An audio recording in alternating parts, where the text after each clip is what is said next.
el mundo. Voy a pedirle a la producción que me proyecte Primera de Juan 2, 15 y 16. Y es un texto que usted ha leído muchas veces y ha oído predicar. Ahí está. No améis el mundo ni las cosas que están en el mundo. Si alguno ama al mundo, complételo. El amor del Padre no está en él. Porque todo lo que hay en el mundo, los deseos de los ojos, a los deseos de la carne, los deseos de los ojos, la vanagloria de la vida no proviene del Padre sino del mundo. Y mire cómo termina el apóstol. Y el mundo pasa y sus deseos, pero el que hace la voluntad de Dios permanece para siempre.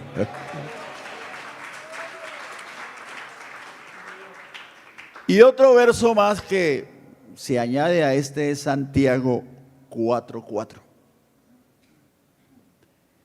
Y mire cómo lo dice Santiago.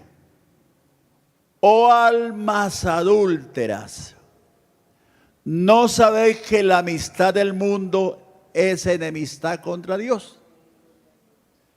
Cualquiera pues que quiera ser amigo del mundo, complételo, se constituye enemigo de Dios.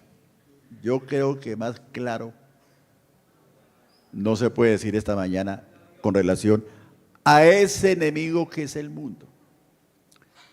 Y alguien se preguntará esta mañana, y hermano, explíquenos qué es el mundo. Pero yo quiero explicarlo en tres cosas que son las que más atraen a los seres humanos y las que llevan al mundo a cometer pecados, y puede llevar a un creyente nacido de nuevo también a cometer pecados y desobediencia ante Dios. Y son los deseos de la carne.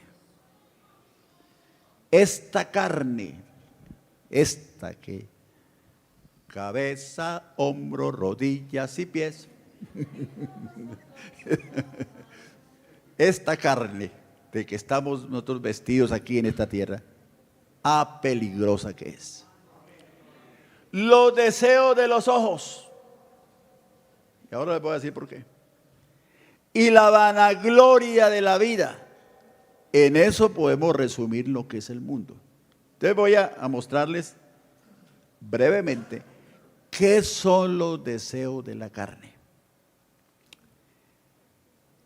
El cristiano vive continuamente una lucha entre agradar a Dios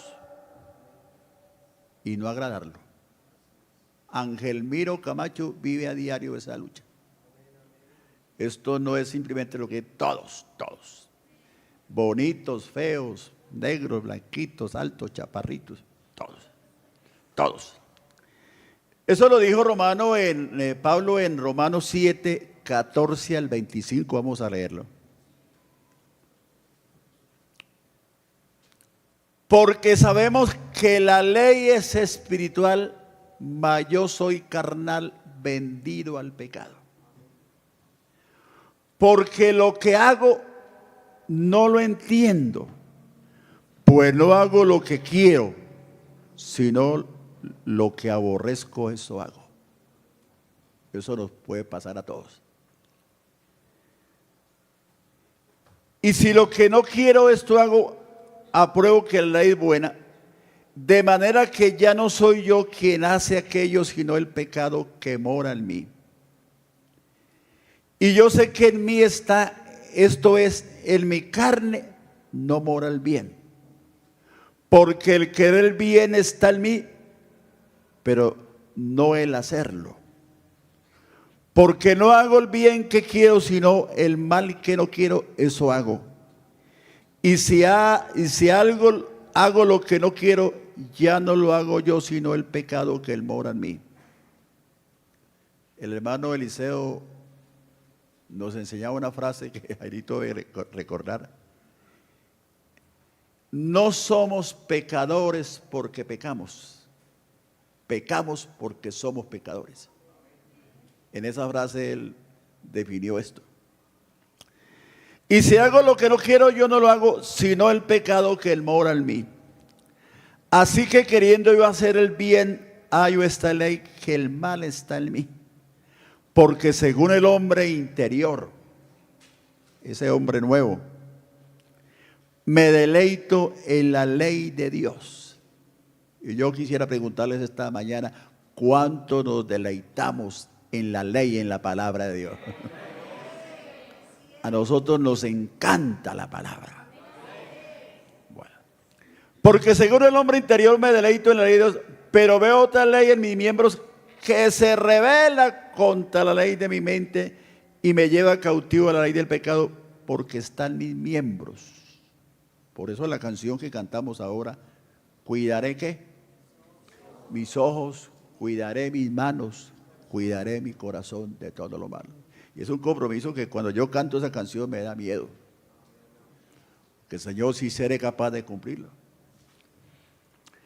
Pero dice Pablo, miserable de mí, ¿quién me librará de ese cuerpo de muerte?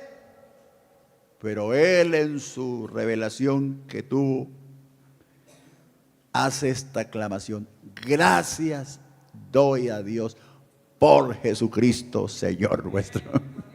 Y yo le pregunto, hermanos, esta mañana, ¿cuánto le damos gracias al Señor Jesucristo? ¿Cuántos estamos felices con Cristo en nuestra vida? ¿Cuánto le adoramos esta mañana? Así que yo mismo con la mente sirvo a la ley de Dios, mas con la carne a la ley del pecado. Explicar este párrafo lo voy a hacer en cortas palabras. El apóstol Pablo, escribiéndole a los Gálatas, escribe una lista de lo que llamamos las obras de la carne, que si no nos cuidamos de ellas nos pueden llevar a caer de la gracia y perder la santidad. Y repito, hasta perder la salvación. Vamos a mirar en Gálatas capítulo 5, versos 19 al 20. Lo que son las obras de la carne. Si lo que este cuerpo me pide que haga, aunque yo no quiera. Y manifiestas son las obras de la carne, que son adulterio, fornicación, inmundicia, lascivia, idolatría, hechicerías, enemistades, pleitos, celos, iras, contiendas, disensiones, herejías, envidias, homicidios, borracheras, orgías y cosas semejantes a estas, acerca de las cuales os he amonestado de antemano, que los que practican tales cosas no eran el reino del Señor. Yo lo llamo a eso los monstruos que nos acechan. Imagínese usted un monstruo. Y quiero pues explicarle que los teólogos han clasificado esos monstruos, que son las obras de la carne, en tres grupos. El primero tiene que ver con los deseos de la carne, que es el adulterio. Gracias a Dios que nosotros los cristianos, Dios nos liberó de ello. Y ahora tenemos nuestra esposa. Con ella nuestra pasión carnal la evacuamos. Pero ustedes saben que el mundo vive en adulterio. Ayer me fui a hacer peluquear y los muchachos de la peluquería hablaban de ir por allá, que es que de las chicas malas. Yo estaba oyendo. Le decía, nos tomamos de las chicas malas. Ya uno se imagina que son las chicas malas.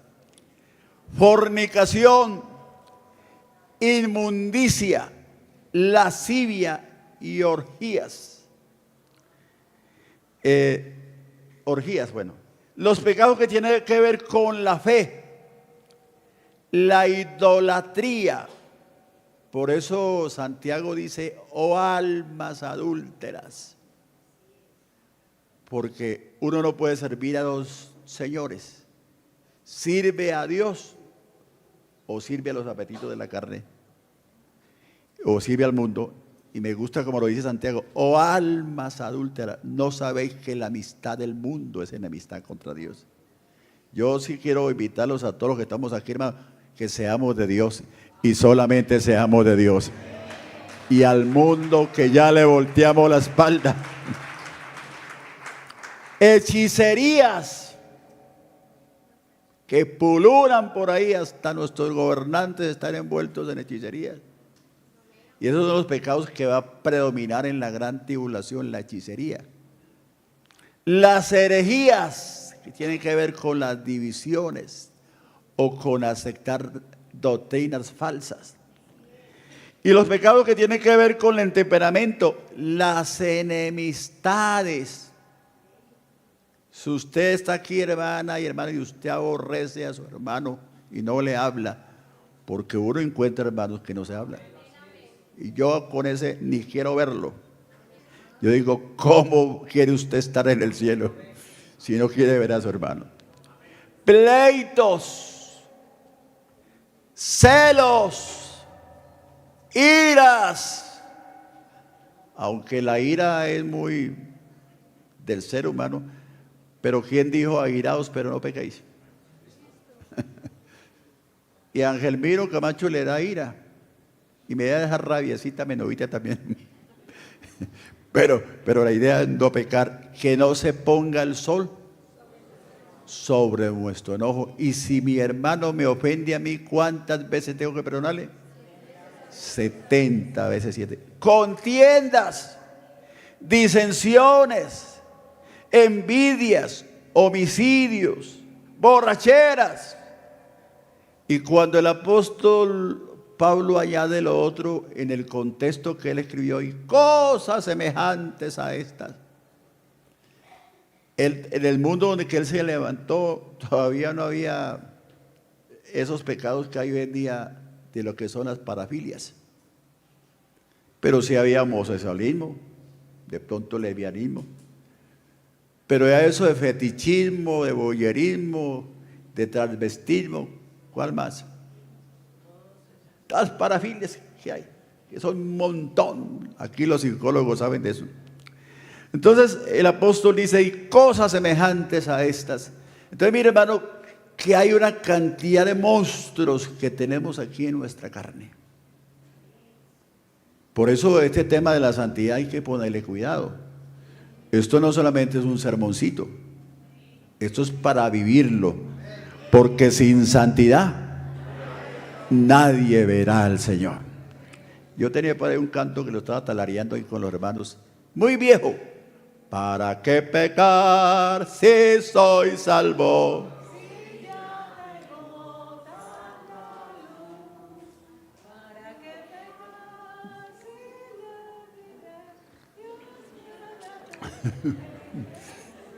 Ya se nos olvidó Jairito, ¿verdad? Es mejor vivir santamente, victorioso contra el mal. ¿Para qué pecar? ¿Para qué pecar? Es mejor vivir santamente.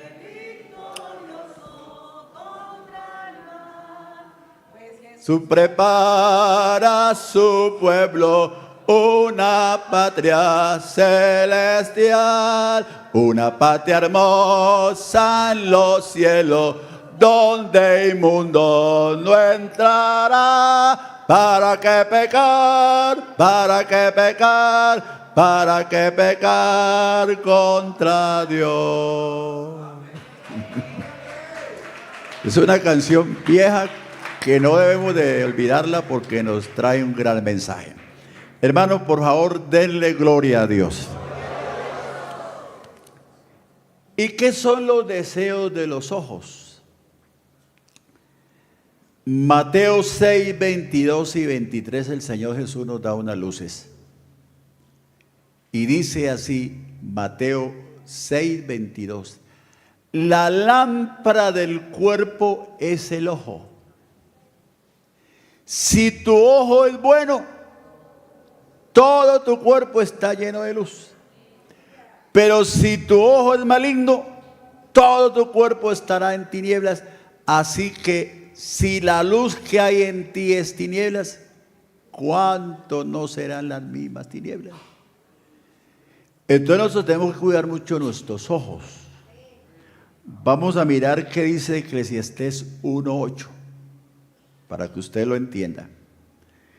De un órgano que tenemos que es muy peligroso. Todas las cosas son fatigosas, más de lo que el hombre puede expresar.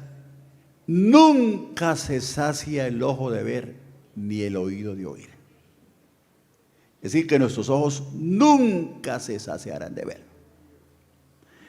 Entonces, en la palabra de Dios encontramos muchos ejemplos de hombres que fracasaron porque se dejaron dominar de los deseos de los ojos. Voy a tocar solamente 2 ejemplos.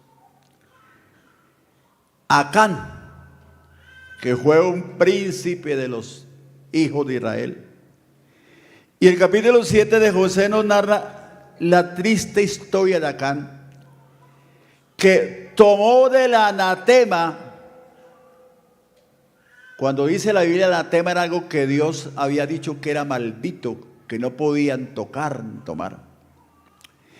Y esto trajo como consecuencia que Dios los abandonara y fueran derrotados por los amorreos.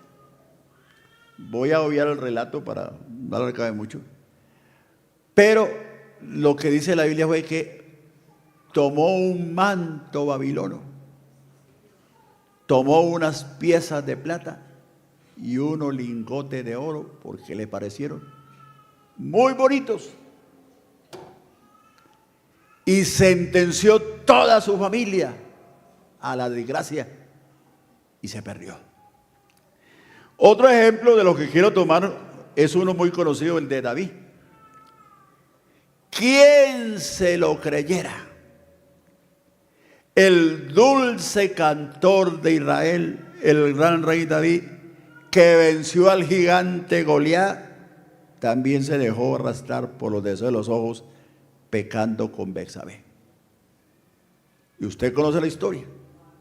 Estaba en la azotea, tenían que ir los reyes a la guerra, se puso de ocioso. Por eso la ociosidad es la madre de los vicios y del pecado. Y una mujer muy bonita, porque las mujeres son muy bonitas. Digan los hombres amén. Yo repito, no son divinas, son bonitas, pero divinas no son, pero peligrosas. Bonitas, pero peligrosas. Sí, peligrosas. Sí. Entonces se puso a ver una mujer muy bonita que la estaban bañando. Lo atrajo, como era el rey, la hizo traer y cometió con ella adulterio. Y además de eso, otros pecados. Y usted sabe, todas las lágrimas, todo el dolor que le ocasionó ese desenfreno, y hasta su familia llevó las consecuencias, pero fueron los ojos quienes lo traicionaron y cayó con Betsabé. ¿Qué peligro seremos hoy los cristianos de caer en el pecado de los deseos de los ojos? Desear los bienes del prójimo. No olvidemos el 10º mandamiento de la ley de Dios, Deuteronomio 5:21. Vamos a mirarlo en pantalla. No codiciarás la mujer de tu prójimo. Deuteronomio 5:21. Ni desearás la casa de tu prójimo, ni su tierra, ni su siervo, ni su sierva, ni su buey, ni su asno, ni cosa alguna de su prójimo. Sumémosle hoy en el mundo moderno, ni su carro, ni su bicicleta, ni su moto, ni su caballo, ni su plata. ni su posición. Y hoy en día hay unos males que, digo varones, tenemos que cuidarnos mucho de la pornografía. ¿Qué es la pornografía? Pues ver escenas de desnudos, que eso está en internet por montones. A veces en el celular a uno le llega eso, le llega. La malicia, varones con las damas, mirarlas maliciosamente o con codicia. Hermanas, las modas, que eso también, si usted va al centro comercial se antoja de cuántos vestidos hay. No, ustedes como cristianas deben saber vestir como cristianas, porque ustedes están vestidas de Cristo y por donde quiera que van dando a conocer el buen olor de Cristo. Y nosotros los varones vestirnos varonilmente. Y yo lo he dicho aquí, no usar esos peinados de mango chupado, que por ahí ni las riquezas, ni desear las riquezas. Si Dios a usted lo bendice, bueno, utilice las riquezas para la obra de Dios y para el prójimo. Yo por ahí estoy montando un sermón, le decía a mi esposa, del joven rico, que aunque era muy moral y se había abstenido de todos sus pecados de adulterio, fornicación, el Señor le dijo, le falta una cosa. ¿Cuál? Ve y vende todo lo que tiene y dáselo a los pobres y siga. Es decir, amaba las riquezas más que a Cristo. Y yo digo en mis notas, es el más grande error que uno puede cometer. Cristo es la riqueza más grande que poseemos. Y volviendo a ese mundo que está identificado por esos tres deseos, los deseos de la carne, los deseos de los ojos y la vanagloria de la vida. La vanagloria de la vida es la expresión de un orgullo exagerado que alguien manifiesta con respecto a sí mismo, ya sea una cualidad, un logro o la posesión de un bien. Muchos cristianos sin saberlo caen en el pecado de la vanagloria de la vida. Son orgullosos, no se relacionan sino con personas de su clase. Nosotros administramos una iglesia con mi esposa que había una división de clases sociales. De cierto lugar para allá eran los ricos, entre comillas, porque no ni eran ni tan ricos. Y de cierto lugar para abajo eran los pobres y no se mezclaban. Aquí, hermanos, negros, blancos, ricos, pobres, ignorantes, sabios, lo que sea, aquí todos somos uno en Cristo Jesús. Yo le decía esta mañana a mi esposa, yo no he oído este año un sermón sobre unánimes. Yo sí lo monté. Porque tenemos un eslogan, pero a veces ni pensamos, ¿qué quiere decir eso? Yo monté un sermón sobre unánimes y algún día me tengo que predicarlo. Y enseño qué quiso decir el apóstol cuando dijo unánimes. Y unánimes que es todo, estemos en el mismo sentir, en lo mismo parecer. Yo le pregunto, hermanos, ¿ustedes están esta mañana en el mismo sentir, en el mismo parecer? Aquí estamos unánimes esta mañana. A ver, los que están unánimes, denle gloria a Dios. Expresan orgullo por una cualidad especial que tienen. Yo soy profesional y ese es un pobrecito ahí que ni fue a la escuela. Uno escucha eso. Bienvenidos los profesionales que nos ayudan mucho, pero eso no es para uno llenarse de orgullo ver a otros. Belleza. Las chicas, esa no me gusta porque es más bonita que yo.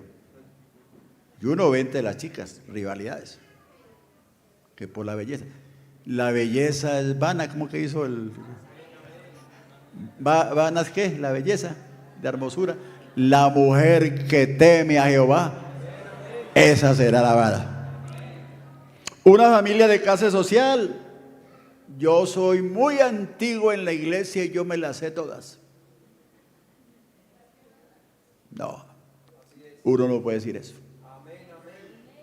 Uno tiene que ser humilde.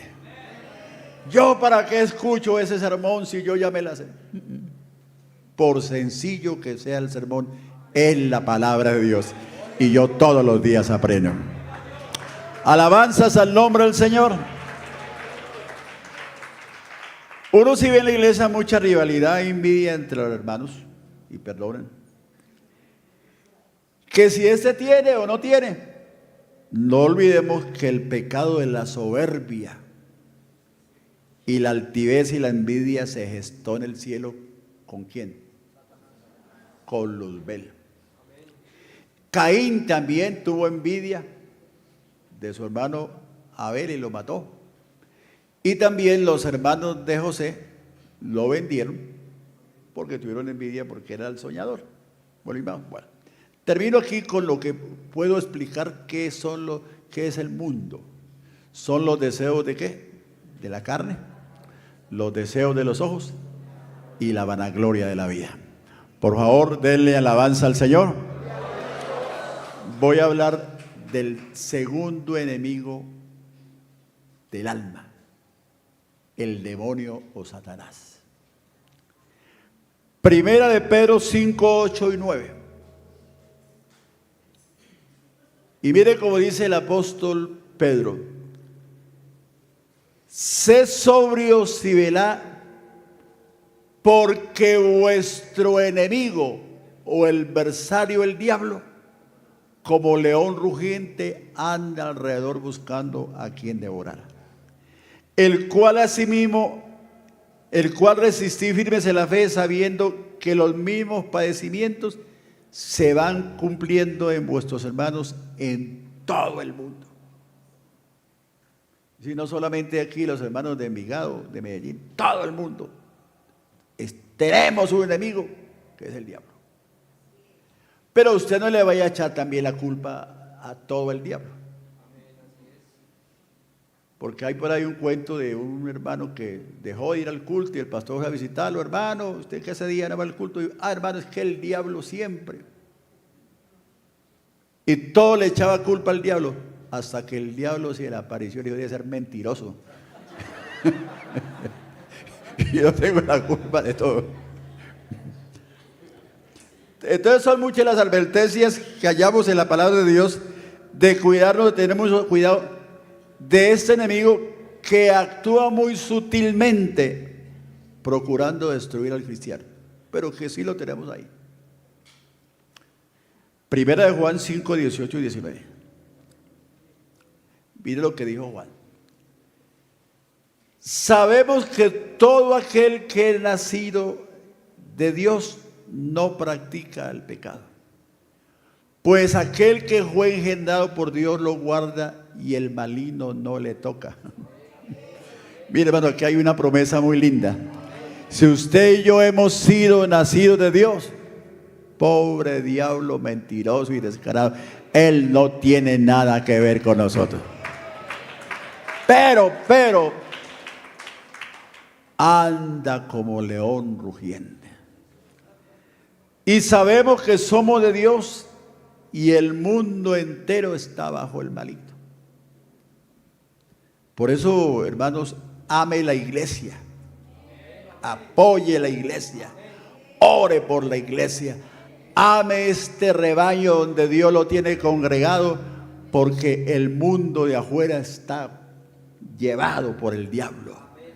Está bajo el maligno, pero aquí cada que nos reunimos esto se convierte en un cielito lindo, donde sentimos la presencia de Dios, donde Dios nos perdona, donde Dios nos transforma, donde Dios nos sana, donde Dios nos hace sentir el gozo y la alegría de Él. Efesios 6, 10, 16. Por lo demás, hermanos míos, fortaleceos en el Señor y en el poder de su fuerza. Yo sí espero que esta mañana o tarde ya salgamos de este recinto, hermanos, fortalecidos con el poder de Dios y con nuevas fuerzas para seguir peleando esta batalla. vestidos de toda la armadura de Dios para que podáis estar firmes contra las acechanzas del diablo. Porque no tenemos lucha contra carne, sino contra principados, contra potestades, con los gobernadores de las tinieblas de ese siglo, contra huestes espirituales de maldad en las regiones celestes. Por tanto, tomad toda la armadura de Dios para que podáis resistir en el día malo y habiendo acabado estar firmes. Ahí nos faltaría mostrarle cuál es la armadura de Dios, que algún día te va a recibir su pastor una silla sobre eso, la armadura de Dios. Pero la armadura de Dios, vamos a mirar qué nos dice Pablo ahí. Está pues firme, ceñido vuestro lomo con la verdad y vestido con la coraza de justicia y calzad los pies con el apresto del evangelio de la paz. Y sobre todo tomad el escudo de la fe con que podáis apagar todos los dardos de fuego. ¿De quién? De don Sata, del maligno. Porque él está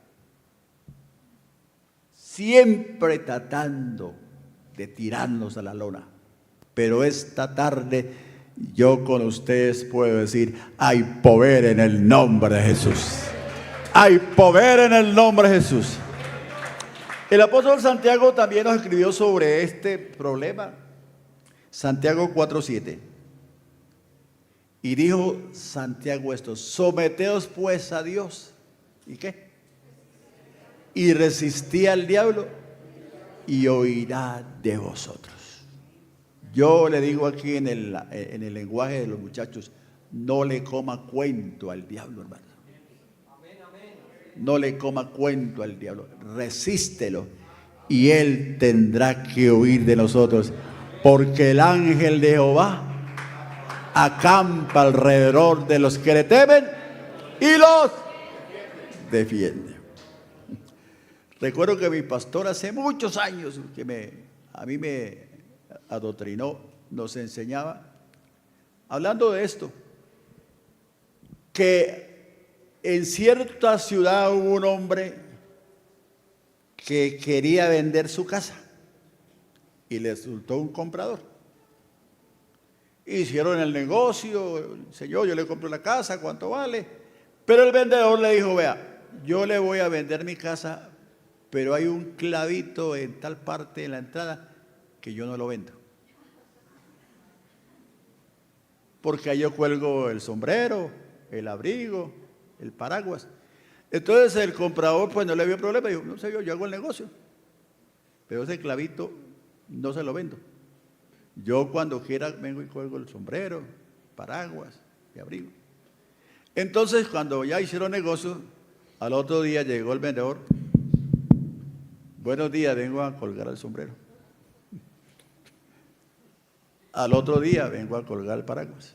Bueno, eso se volvió pues que cada rato venía a colgar su paraguas, su sombrero, su abrigo.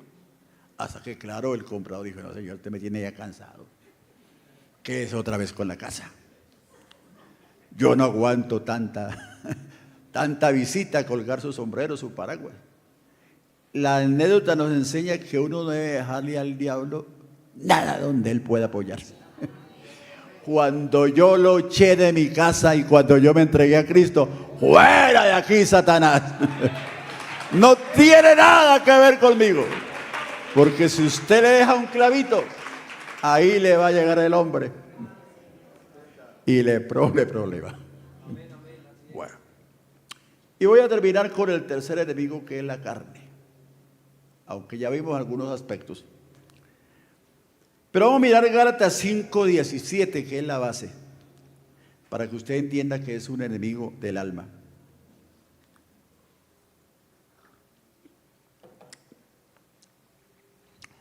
Porque el deseo de la carne es contra el espíritu y del espíritu contra la carne, y estos se oponen entre sí para que no hagáis lo que quisierais.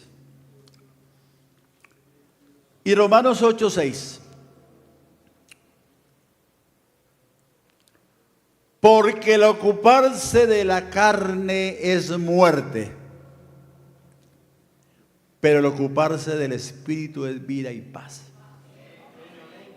Cuando la Biblia dice que cuidémonos de la que duerme a nuestro lado, no sabe que los tigres son carnívoros, son fieras, pero Él no le dio carne, sino que le dio lechita, yuquitas, papitas, chitos. Y no le daba carne. Entonces el animalito fue creciendo y parecía el perrito de la casa. Cuando llegaba él de la calle, le boleaba la colita y dormía debajo de la cama. Se hizo ya un tigrecito grande, nunca hubo problema. Pero un día ese hombre se fue a una fiesta y por allá hubo una pelea y a él le hirieron una mano. Cuando vino de pronto con unos traguitos se acostó en la cama y cuando el tigrecito que dormía debajo de la cama sintió el olor a la sangre, se la abalanzó y lo devoró. Esa ilustración nos enseña qué peligrosa es la carne. Por eso alguien me dijo hace unos días, qué bueno cuando uno está durmiendo porque uno no tiene tentaciones. Uno está soñando cosas bonitas o malucas, pero no tiene tentaciones. Porque uno miente. Ahora usted sale de aquí y ya van a haber tentaciones. ¿Cuántas muchachas se van a cruzar por el camino por ahí mostrando las curvas? Para los hombres, sí. Y si usted se deja llevar de la carne, pero si usted es un cristiano, ¿qué va a hacer? ¿Ah? Va a desviar su mirada. Los hombres que tienen concupiscencia ven a mujeres mal vestidas y se le van los ojos detrás de ellos. O también las damas detrás de un hombre. Muy pispo porque los hay. Entre la carne y el espíritu hay una lucha constante, como ya lo venimos diciendo. Por una parte, la ley de la carne nos insta a hacer lo malo y por otra parte, la ley del espíritu nos lleva a hacer lo bueno. Quiero ilustrar con esto. El apóstol Pablo, hablando del poder de la carne, se consideró miserable al no poder por sus propias fuerzas vencerla. Y dijo, ya lo vimos, miserable de mí, ¿quién me podrá librar de este cuerpo de muerte? Pero gracias a Dios que por Jesucristo Señor nuestro, así que yo mismo con la mente sirvo la ley de Dios, mas con la carne la ley del pecado. Yo como entendí esto, lo que Pablo quiso decirnos, que la ley de la carne o mi carne se parece a la ley de la gravedad. Si usted sabe qué es la ley de la gravedad es una ley que hay en nuestra Tierra, en nuestro planeta. Todos los objetos están atraídos por el eje de la Tierra. Por eso los árboles están pegados de la tierra, las casas, todo. Si usted se cae, entre más gordito, más duro se va a golpear. Pero todos, si yo tiro esta tapa hacia arriba, es la ley de la gravedad que la tira abajo. Entonces el pecado es como la ley de la gravedad que atrae todos hacia abajo. Pero Pablo descubrió otra ley que es parecida a la ley de la aerodinámica de los aviones. Un avión cargado de maletas, ¿de cuántos pasajeros? De 500, creo que hay de más de 1000. Se eleva sobre el aire y se sostiene del aire.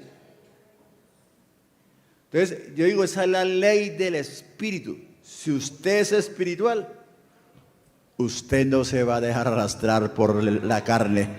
Usted va a vencer la carne y va a permanecer en las alturas. ¿Quién fue el que dijo que nos hace andar en las alturas? Malaquías. Bueno. Nacerá el sol de justicia, el que hace mis pies como de sierva, y en las alturas me hace andar. Entonces Pablo así resume esto. El pecado es como la ley de la gravedad, nos tira hacia abajo. Pero la ley del espíritu que descubrió Pablo es como la aerodinámica de los aviones. Es Dios que nos ayuda, porque a uno le pregunta a la gente: ¿y usted no se toma una cervecita? No. ¿Y usted no tiene sino una sola mujer? Sí, una sola mujer. ¿Y usted no se toma unos traguitos, unos aguadenticos? No, no. ¿Cómo lo hace? Y ahí cuando la gente dice: ¿a usted fue el que lo embobaron? ¿A usted fue el que le lavaron el cerebro? No, Señor.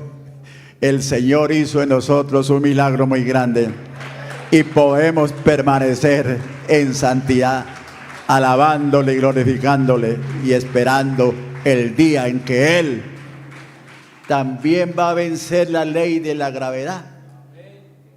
Y nosotros, no impulsados por un dron ni por un helicóptero, sino que cuando oigamos la trompeta, nos elevaremos en el aire y nos iremos transformados para estar con el Señor por los siglos de los siglos. Por favor, démosle ese aplauso fuerte, fuerte al Señor.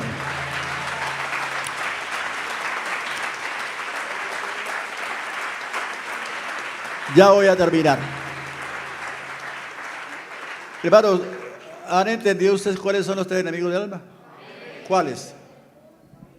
El mundo, el demonio y la carne. Concluyo.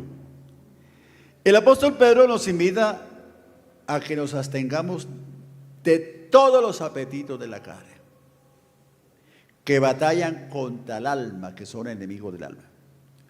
Que como hemos aprendido en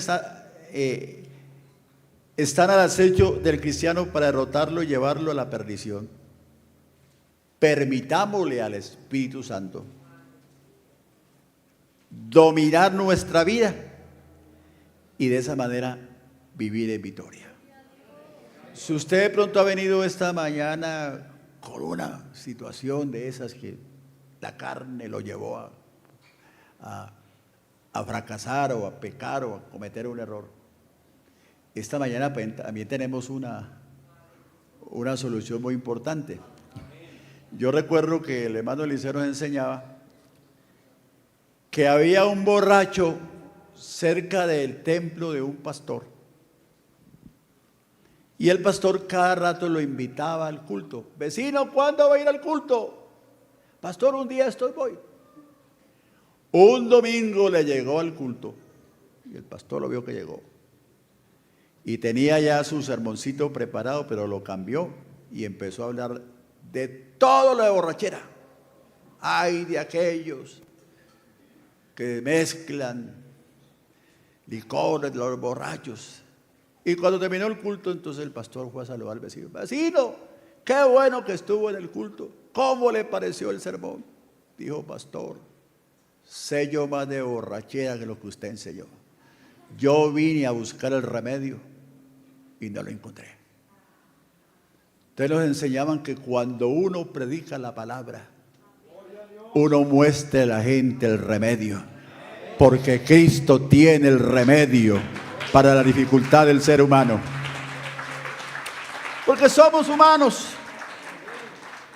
Y concluyo con el texto de Pedro y con otra ilustración. Amados, a ver, una musiquita de fondo y prepárese una canción para terminar. Amados, yo ruego como a extranjeros, y me gusta lo que dice Pedro, es un ruego. Y yo, hermanos de Envigado, Angelmiro Camacho, les ruego también esta mañana que nos abstengamos de los deseos carnales que batallan contra el alma. Amados, yo ruego como extranjeros y peregrinos que somos esta tierra, que nos abstengamos. Y quiero terminar con esta ilustración. En un circo había un acto circense de un hombre que era domador de serpientes.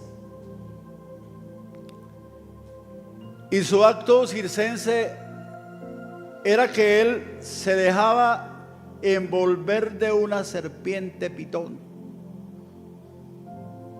Entonces, cuando él empezaba el acto, todo el auditorio en un silencio sepulcral.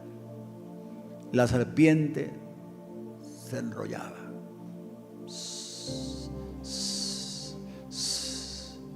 Hasta que llegaba aquí al cuello.